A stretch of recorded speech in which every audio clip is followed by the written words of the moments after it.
Assalamualaikum warahmatullahi wabarakatuh. Kami dari kelompok 1 ingin mempresentasikan hasil kerja kami yang berjudul Laporan Kehidupan Politik dan Ekonomi Bangsa Indonesia pada Masa Demokrasi Terpimpin.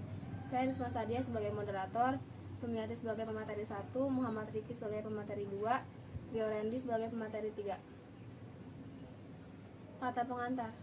Puji dan syukur penulis panjatkan kehadirat Allah Subhanahu wa Ta'ala yang telah memberikan rahmat dan karunia-Nya sehingga penulis dapat menyelesaikan tugas pembuatan proposal tentang kehidupan politik dan ekonomi bangsa Indonesia pada masa demokrasi terpimpin.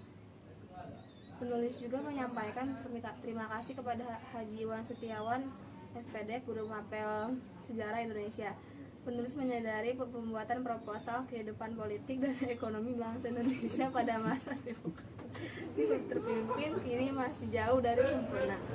Oleh karena itu, kritik dan saran yang sifatnya konstruktif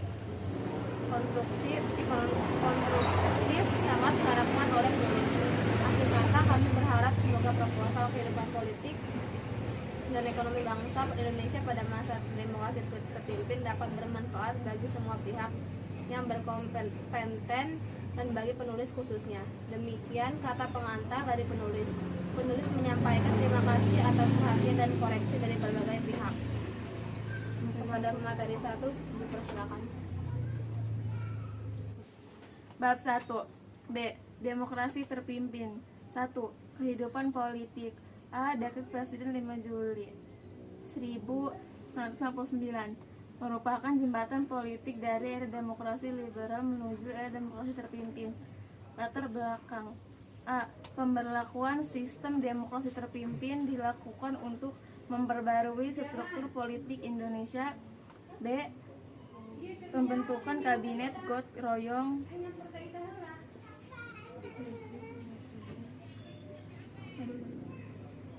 isi Dekret Presiden 5 Juli 1959. A. Pembubaran konstituante. B. Tidak berlakunya UUD 1950 dan berlakunya kembali UUD 1945. C. Pembentukan MPR yang terdiri atas DPR dan DPAS. D. Sistem pemerintahan dan konsep politik. Sistem pemerintahan yang berlaku adalah presidensial. Presiden berkedudukan sebagai kepala negara dan kepala pemerintahan serta tidak bertanggung jawab kepada parlemen DPR. Dalam menjalankan pemerintahan, presiden mendapat dukungan dari 3 kekuatan besar, yaitu nasionalis, agama, komunis atau nasakom. Hal ini memberi peluang bagi perkembangnya ideologi komunis. Presiden Soekarno mencetuskan A. Ajaran nasakom, nasionalis, agama, komunis. Ajaran ini dimanfaatkan oleh PKI untuk menyebarkan ideologi komunis. Ketua PKI DN Aidit berusaha menyebarkan cuplikan-cuplikan pidato Presiden Soekarno sehingga seolah-olah sejalan dengan gagasan dan cita-cita politik PKI.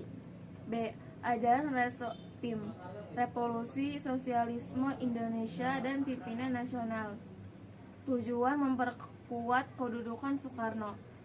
Inti ajaran seluruh unsur kehidupan berbangsa dan bernegara harus dicapai melalui revolusi, dijiwai oleh sosialisme dan dikendalikan oleh satu pimpinan nasional yang disebut Panglima Besar Revolusi atau PBR, yaitu Presiden Soekarno.